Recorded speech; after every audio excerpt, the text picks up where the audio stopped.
Après la vidéo de mes 3 outsiders pour la CAN 2024 la semaine dernière, voici celle de mes 3 favoris et comme il y a une semaine on reviendra sur 3 équipes, leur dernière CAN remportée et leur chance ou pas pour celle-ci. Évidemment celle-ci sera plus courte car on y connaît plus mais pas pour autant moins intéressante. Si la vidéo te plaît, like, abonne-toi et c'est parti.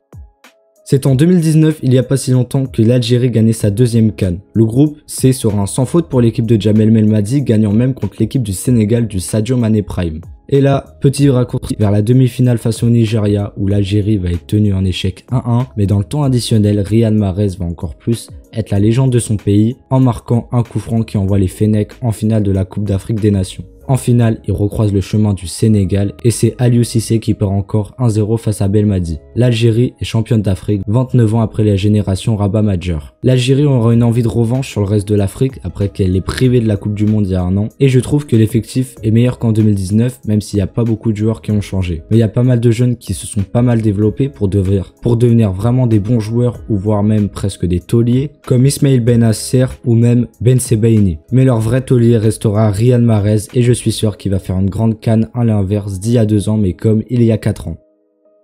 La dernière fois, et c'est d'ailleurs la seule fois où le Maroc a remporté la Coupe d'Afrique des Nations, c'était en 1976. À cette époque, la formule venait de changer et c'était les 2 premiers des groupes A et B qui se qualifiaient pour la poule finale. Et un mini-championnat de 4 équipes se jouait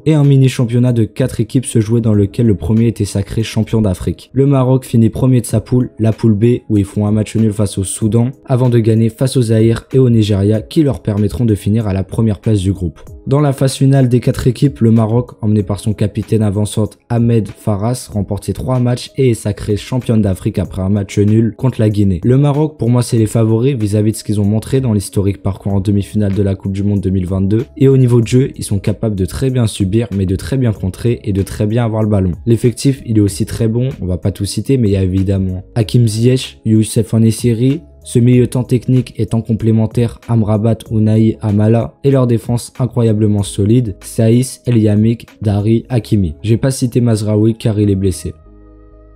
Et on finit mes 3 favoris de la CAN avec le dernier vainqueur en titre, le Sénégal, en 2021. Ils sortent avec 5 points sur 9 possibles dans un groupe très abordable avec le Zimbabwe, la Guinée et le Malawi. Et on va pas se mentir, le parcours pour aller en finale est simple pour eux car ils affrontent le Cap-Vert, ils gagnent 2-0. Ils affrontent la Guinée équatoriale, ils gagnent 3-1. Et ils affrontent le Burkina Faso et ils gagnent encore 3-1. Grâce à toutes ces victoires, ils s'offrent une place en finale de la CAN. Et je précise, le fait d'avoir fait un parcours plutôt abordable n'enlève rien au mérite. En finale, c'est nettement moins facile, mais ils gagnent quand même face à l'Égypte au tir au but, ce qui leur offre leur première CAN. Les 23 joueurs et Aliou Cissé resteront à vie dans l'histoire du Sénégal. C'est les tenants du titre, donc l'effectif est évidemment très qualitatif, et dans cette CAN, je vais vraiment attendre les révélations à très grande échelle de l'excellent Pape Matar Sarr et de Nicolas Jackson, mais ce qui va les aider, c'est les tauliers qui ont pris encore plus d'expérience entre temps, Koulibaly et Sadio Mané. On verra ce que ça produit, mais ils pourraient devenir la 5e équipe à faire le back-to-back, et quand on voit leur effectif, c'est possible. Mais pour moi, ceux que je vois aller au bout, et c'est mes favoris ultimes, c'est les Marocains.